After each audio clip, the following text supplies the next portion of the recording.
Did it again, right on time. A Latino on time. I said 10 o'clock Eastern Standard live, 7 o'clock on the West Coast.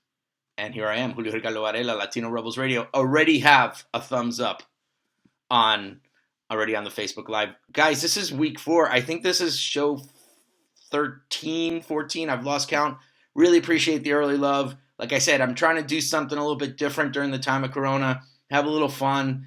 Do a little late night alternative. You know, if you're done watching Trump press conferences, come over to Latino Rebels and we'll do it a little bit differently. And I'm just going to go right in because I am so excited to have, she's a contributor for Latino Rebels. Like, she came out, she pitched me last year. She wrote some fantastic pieces, but she's so accomplished, and I've been dying to talk to her on a lot of levels.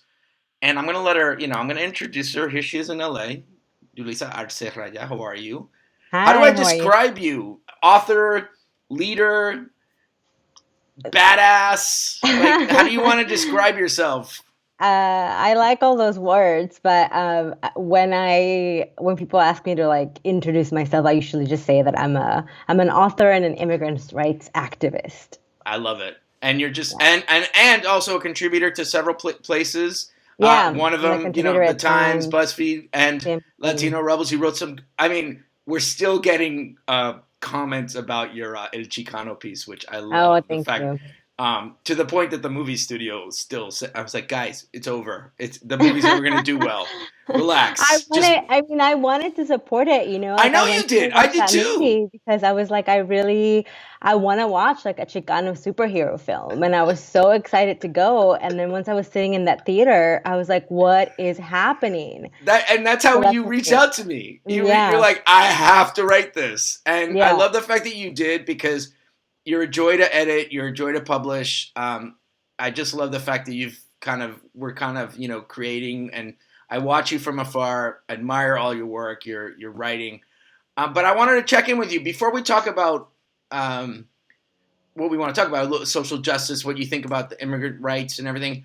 Tell me a little bit about LA. Like, where's California at in terms of COVID right now? I'm in Boston. I got news today that it's like, the curve could begin to get flattened, and I was like, "Oh, don't go there yet." But how are you out there in LA dealing with this? Well, we just had an earthquake last night. Okay. So that's like the last thing we needed, and it was a 3.8 earthquake, which I guess in the grand scheme of things is not like a huge one. But where I live, we were somewhat close to the center of the earthquake, so we felt it pretty hard. Right. So it was pretty scary because, you're at home, I wasn't even wearing shoes. I'm like, okay, from now on I have to wear shoes in the house in case something happens and you need to run out of the house. But we're managing. I mean, people around here are pretty respectful of staying away from each other. And we've been fortunate, to have access to groceries, to have access to sort of the basic necessities. Right. But a lot of other people in Los Angeles and around the country, but I think, Los Angeles being with such a high immigrant and Latino population, people are really hurting here.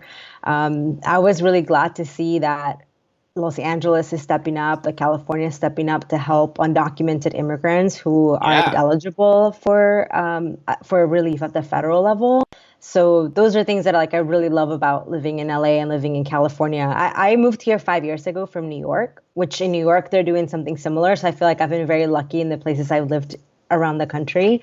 But the solidarity that LA shows to immigrants is something that I really love about this place. So, we've connected, DM'd a little bit, just checked in with each other. And, and then I was like, oh, I've been meaning to have you on. I'm glad you said yes. And you're kind of like me, right? Like, you're following this with a little bit of an immigrant lens, seeing a little bit of what's being missed, a little bit of the dehumanization. I mean, today I was like, I no longer want to write about Trump and his dehumanization, because I told you guys in 2015, right? And it's like there's no other side to this. It is what it is. As you're going through this, what are the things that are really going at your alma, right? That the ones that that really are driving you to speak out or to write or to stay engaged. Like, what are some of the stories that are really like that you feel Yeah, like, well, or themes that are missing in this conversation? yeah, I totally feel that sentiment of like exhaustion of talking about Trump's xenophobia and demonization of immigrants. And at the same time, I just think it's the same playbook over and over again. And I'm not here to like give a history lesson, but we saw it in the Right. 1930s that like millions of Mexican American immigrants were deported, even though they were U.S. citizens, in order to make room for the quote unquote American worker. Right. We saw it again in the 1950s with Operation Wetback, where again, like millions of Mexican American citizens were deported in order to alleviate the labor market. And then Right. exactly what's happening again today with Trump saying we're going to halt immigration because we want to make sure that we put the American worker first. And so it's the same storyline of if we remove the immigrants, the problem will go away.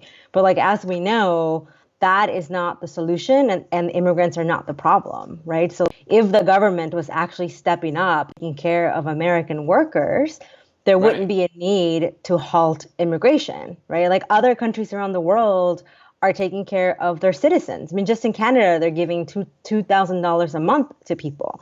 In the US, what do we have? $1,200 one time, and not even everybody's eligible for it.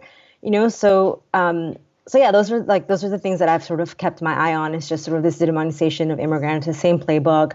One of the things that I've really been really concerned about that not a lot of people really even knew was happening is that for mixed status families. So Yeah. like if my husband was undocumented or if I was still undocumented and we filed our taxes jointly, if one of us was undocumented and had a tax identification number instead of a social, then we wouldn't be eligible, even though Right. one of the two people is a U.S. citizen. Even if we had children who were U.S. citizens, we wouldn't get the economic relief. And that to me just is one of the most cruel things because we're literally penalizing people for who they fall in love with and for who they marry, right? That's And yeah. The way you frame, but the way you say it, right? You human like everyone understands like falling in love and getting married, right? But but it's and we don't have those conversations. That's why you keep breaking that stereotype, that barrier, that narrative, which is a big battleship if you look at it. I mean, the dehumanization of immigrants has a history, but the last 10 years, 15 years, and even this week, I mean, it's yeah, ridiculous. And then you have, one of the things that drives me like I want to just scream is this whole like he tweets, right? Then it becomes front page news. No one's hmm questioning. It's like no one's questioning that. Like they're covering a tweet, and then it turns into let's have an executive order on banning and nothing's gonna happen. It's like it's all yeah. bullshit. Well, it's not like none of it is contextualized, right? And I think that's what the problem is. It's sort of Right. like the tweet becomes the headline, becomes the story instead of really deconstructing what is really behind it and what it's really about. And I think that there's a certain level of sort of like apathy, I guess, because even like there was an LA Times story about what's happening with status families, and I posted it on my Instagram to like bring awareness, and also because people had been reaching out to me on Instagram telling me their stories, how they're Right. not getting checks because their husband or their wife is undocumented. And so I posted about it, and then all of these people started commenting, oh, this isn't true.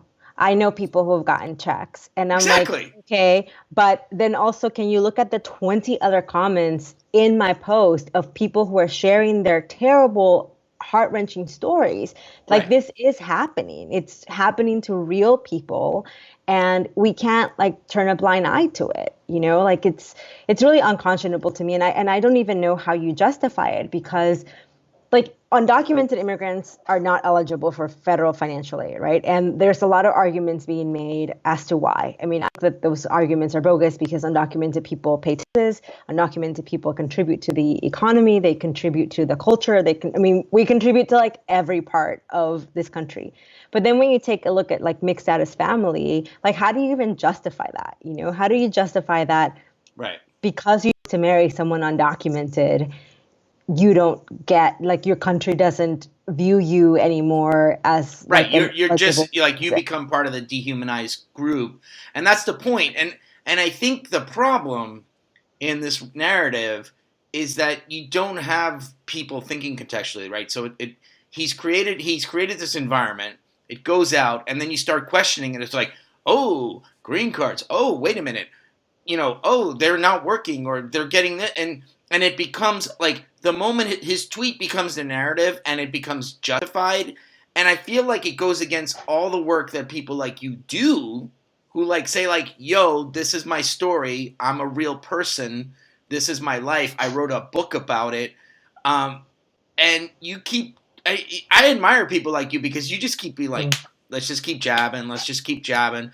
But it's freaking hard because you have an American media that just kind of falls into it. It's like, let's see. Well, he said, you know, this immigrant activist is saying this, so there must be another side to this. And I'm trying to say, like, right. I don't know if there really is another side in this debate right now. Yeah. What do you think? Yeah, there's not. I mean, there isn't another. I mean, the other side of it is xenophobia, hate mongering, like, you know, and that's what it is. And like, we can't forget about Stephen Miller and his influence in. I feel like it's all him, right? Like, it's debate, so obvious that this is a strategy. Like, let you know, there's no, you know, that's the thing that's pissing me off a little bit, Julissa. I mean, the other thing that pisses me off about Stephen Miller is that also he's a terrible writer, and like his speeches are terrible, and I'm like, white men fail up. White men fail up. Come on. Yeah, and like, you're not, like, you're a terrible writer, and you should stop writing speeches. I hear you. So I don't want to get too much on this, but tell me about, like, I saw you. You're Spanish, right? Is it a Spanish version of one of your books? Like I've seen it on Instagram. I do follow you on the gram, but I do see you like doing things. What are you doing creatively? Like, what in terms of like, how are you staying creative in the things that you're doing right now? Yeah, so I think so. I threw out my back like the first couple of weeks of being in Corona lockdown. So like the first couple, I was literally like laying down on my bed, like unable to move, which was both terrible and I guess also like, if it was going to happen, I'm glad it happened then. Although like I had to go to the hospital, and going to the hospital during coronavirus was like a whole thing that I like probably don't have time to talk about. But one day I'll write about it. That's a whole story. Traumatic. Yeah, that's a whole story. You got to do that when you can. But yeah. So continue. But then once I kind of came back, one of the things that I started doing is this takeover series on my Instagram, where like different Latinas who are experts in different fields are taking over my Instagram every week to share different things. So whether, it's to share things like workouts that you can do. Okay, I love that idea. And is it okay if can I be inspired by you? Because I'm already like, okay, I just want to get you on. Like, I'm not stealing, but I'm like inspired by you. It's a great idea. Yeah, by the way, like this is like one of my friends who was watching how like miserable I was, like not able to do anything. He was like, "Hey, why don't you get people to take over your Instagram, because that way, like, you're providing like tips for people, but since you can't do anything right now because you're back, so, like I can't." Right. So basically, it's a necessity of like I got to do something. And you're opening with, I love this idea. I love what you did. I love what you did. It's been really awesome because, like, I've learned a lot from these women. Like, we had a licensed clinical social worker who has just started her own private practice, and so she was sharing about dealing with anxiety during this time. We also had Linda Chavez, who's the co-creator of Gentified, who shared tips about being creative in this time and Great still show. being able to, amazing. Thank God, we could do a whole show about. I know. I actually want to do a Yeah, You I should want to have get Nora everyone and like, Marvin on. yeah, I want to do something hentified in the next couple weeks, but kind of like I kind of want to wait a little bit until because it's so great and it needs its time to breathe because it's an evergreen for me. It's an evergreen show. So Yeah, anytime we talk about absolutely. hentified, it's always going to be like. But thank God it came out before Corona. I'm Oh just my saying. God, yes. So I was at the premiere and I would have been so sad if that because I had so much fun at it. But so anyway, so I've been doing the Takeover series, which has been really great. Tomorrow we actually have a real estate professional who's talking about how the real estate market has changed and how it's impacting home ownership for Latinos. And so it's been kind of really great to both be able to like provide this content to people who right. follow me on Instagram, but also to like highlight other Latinas and hopefully help them also grow like their businesses and their following. And so it's been really That's nice for really me. like. I just need to stop for a second because I've always come from that school of like social and digital media that it's like, how can I help? Right. And Yeah, with no expectations. And to hear you just be like, you know what, I threw my back out. I want to stay creative. I want to help people. And I'm learning from it, right? Some of the yeah, best connections and best friendships I have gotten in this world were because, I was doing Twitter 12 years ago and I met someone and then like some of my best friends, right? I've met and it's because, oh, how do I help? Do you want to write? I'll write. All right, let's do this. And I think we lose some of that in this sort of like me. So the fact that you say it, and especially if you do like a place like Instagram where I feel it's like everyone has a selfie and like a wisdom tip and I'm kind of done with yeah. it. Um, so you're doing that. What else are you doing Yeah. that you want to talk about? So I'm gonna totally like self promote right now. So my book is did Yes, just come out go in right ahead. Spanish. Let me get the nice single frame now. Go. Okay, so I'm gonna walk you through this. So Alguien como yo, it's my young adult book that just came out yesterday in Spanish. Wow. Alguien como yo, acaba de salir en español. Este libro es para jóvenes de 10 años en adelante, so 10 years and up. And so, I think a lot of like ESL students and English learners, it can give them something that they can really connect with as they're learning English as well, Yeah. because it's also out in English. So someone like me, All right, let me and get that. Let me get that single frame there too. There it is. There you go. someone like Okay. me, Yeah. and someone like me. The thing that I'm really excited about is that the Texas Book Festival created this study guide to go along with the book, I love this. and so yeah, and so like I'm either gonna for blow your mind. parents, Ready? Are you ready for this? yeah. Okay. Before I went back to journalism, I was a textbook editor for K6, K12, and I focused on ESL and bilingual kids. And I was one of the first editors in the country in the 90s to promote authentic literature for young children, Oh, that's young amazing. Latinos in Texas and bilingual education, ESL. So I see books like yours. I'm going to be really honest with you. We were talking about books like that. It's like, where are the kids? Where can the kids see Yeah, themselves? Right? Where can the kids see yeah. themselves? So we actually had to create. We had to like commission Julio Fanaya, Gary Soto, all those people. We told them to write for us. But the fact that you now have books, and the fact that the state of Texas is like, yeah, this is a book. This is exactly. A lot of people don't know that about me, but I started like that as an editor, and That's it's all amazing. about the mission, right? So I just Yeah. wanted to acknowledge that because it's like I would have included a book like if that book was out in 1992, I would have put it in the textbook because it was like exactly the In type of book. 1990, I wasn't even in the US yet. I, I was still I in know what you Mexico. mean. Yeah, so you're doing But that. so Go yeah, ahead. but so the guides, so they created a high school guide and a middle school guide, which I think like right now, since parents are at home, like trying to teach from home as they're working from home. Hopefully, people find it helpful.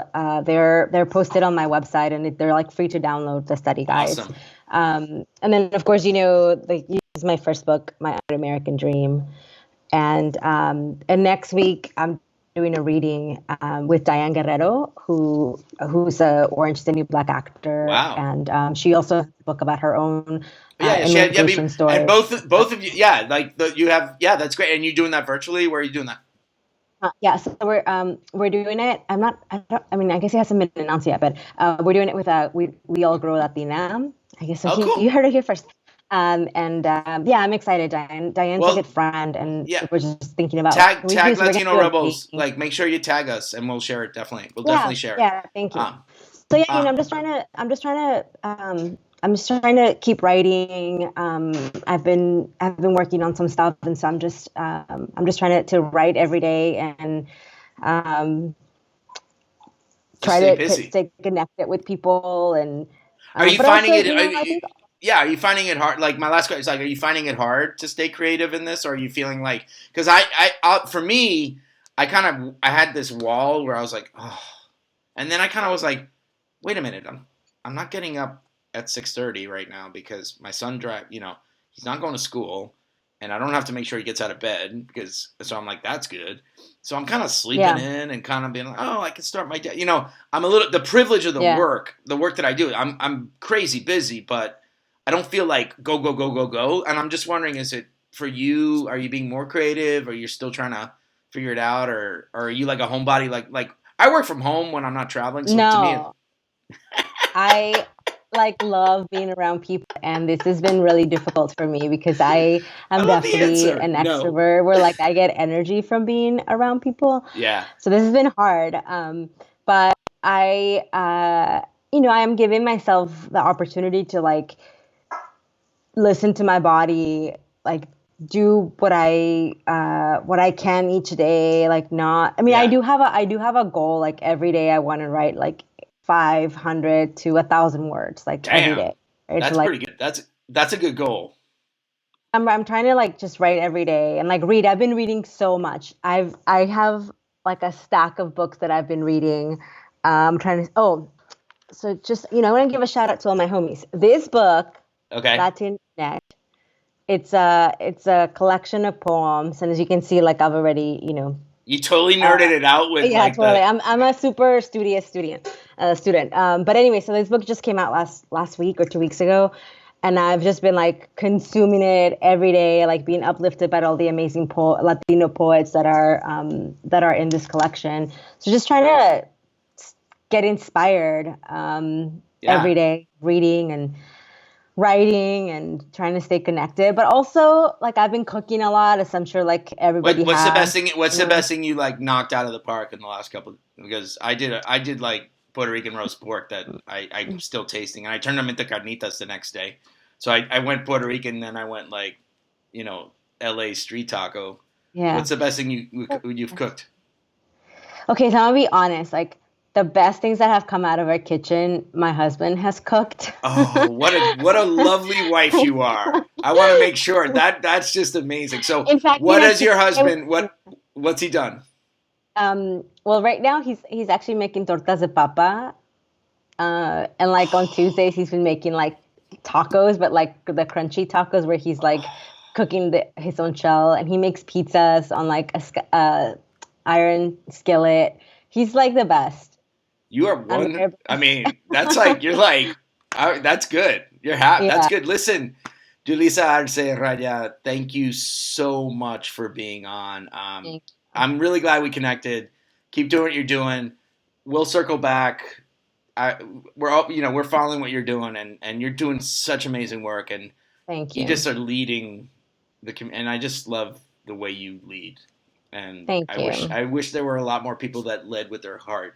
This community would be so amazing. But thanks again, Julissa. We'll stay in Thank touch. you. Stay safe. Yeah. Hablamos. Cuídate. Bye.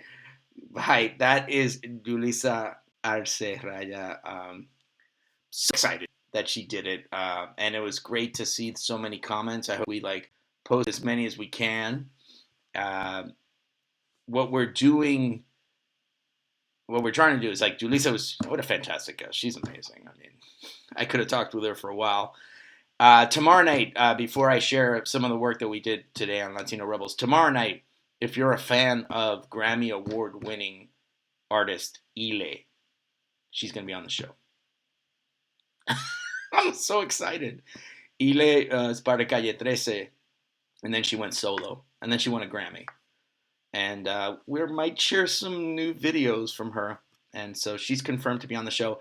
And also next week, this is confirmed already on Monday, and this is for all the El Paso peeps out there, all the people out in Tejas, especially in West Tejas and in Texas and everywhere. The fabulous. I've grown to really admire Congressman Veronica Escobar. She's going to be on Monday on Facebook with us, representative from Texas. She's agreed, so I got her on Facebook Live. So, but anyway, guys,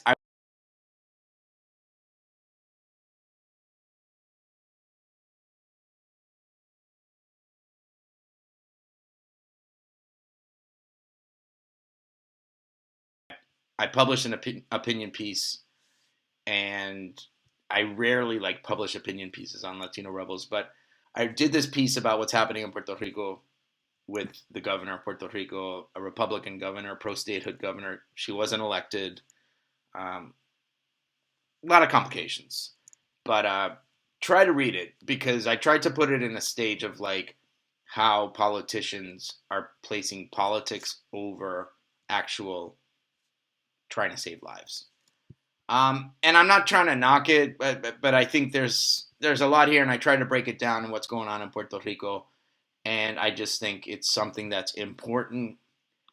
And I told everyone in Puerto Rico, anyone can. I gave the column for free. I said, I went to outlets. I'm like, if you want to publish it, publish it. If you want to put it in Spanish, put it in Spanish. I'm getting a lot, so it's just something that I've been meaning to write for the last couple of days, and it's one of those things that when you finally write, you're like, oh, I'm so glad I did that. So it's out there. A lot of stuff going on in Mexico. We did a piece as well, AMLO and Trump. Have you guys been following that? All of a sudden, I don't know what's going on there. And I have questions about what's going on with the response in Mexico by López Obrador. Also, Brazil. We're following the situation in Brazil. Bolsonaro wants to end the social distancing guidelines, and these governors are like, what are you doing, dude? So that's happening. There's a fund that, let me see if I can share the screen and see if I can get to that. But there was also a fund that I wanted to call attention to. Let me just get to the main page. From Cosecha Movement, which is immigrant rights movement. They were actually, if you know Cosecha, that was the young man that confronted Joe Biden, right? Remember that viral video where Biden said, hey, vote for Trump? They established an undocumented workers fund that they're trying to raise money for essential workers who are suffering from this coronavirus. So that came out earlier tonight, and I wanted to also make mention of that.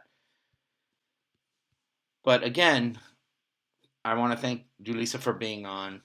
Again, we'll be on tomorrow with Ile. She's fantastic. And Congressman Veronica Escobar on Monday. I want to thank you guys for sticking with this. I'm trying to get more guests, and people are saying yes. And I have some other surprises next week that I'm not ready to reveal. But I love the fact that people are saying yes to Latino Rebels. 10 years ago, or 9 years ago, 8 years ago when we were doing this, we were not, it was a different story. But anyway, thank you for being part of this community. Thank you for taking the time. Thank you there's so many things you can be watching or doing. And just the fact that you're here just means the world.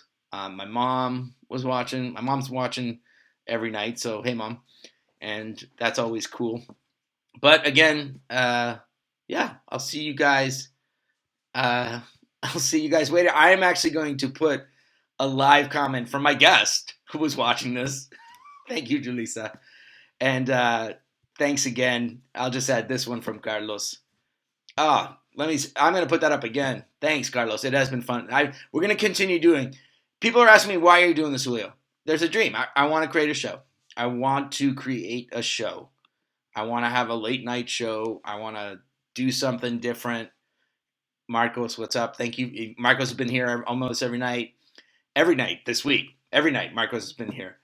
I want to do something different. I want to create a talk show that brings in Latinx leaders, Latino leaders, and creators, and just have our own type of conversation and have those, let's own this, right? So I'm doing it. I'm sure other people are doing it, which is totally cool. The more the merrier. But I said, let me go for it. So I appreciate it, guys. And just share this. Tell your friends. Tweet at us, Latino Rebels. Just say, best way, the way we grew was word of mouth, was people like you who were like, oh my God, like this is something that when we were formed in 2000, when I founded this in 2011, it was great. It was just us doing bilingual, bicultural content, and we're gonna keep at it. And we're part of Futuro Media with Maria Hinojosa. Futuro Media is committed to growing Latino Rebels. So this is the beginning, and let's just have fun. I'm not here to, the people that are watching now, I'm so happy you guys are. And so anyway, I'll be back tomorrow with Ile, Grammy Award-winning artist Ile. How's that? How's that for the way to end week 3? Thank you guys so much, and stay safe. We'll see you guys tomorrow night. Peace.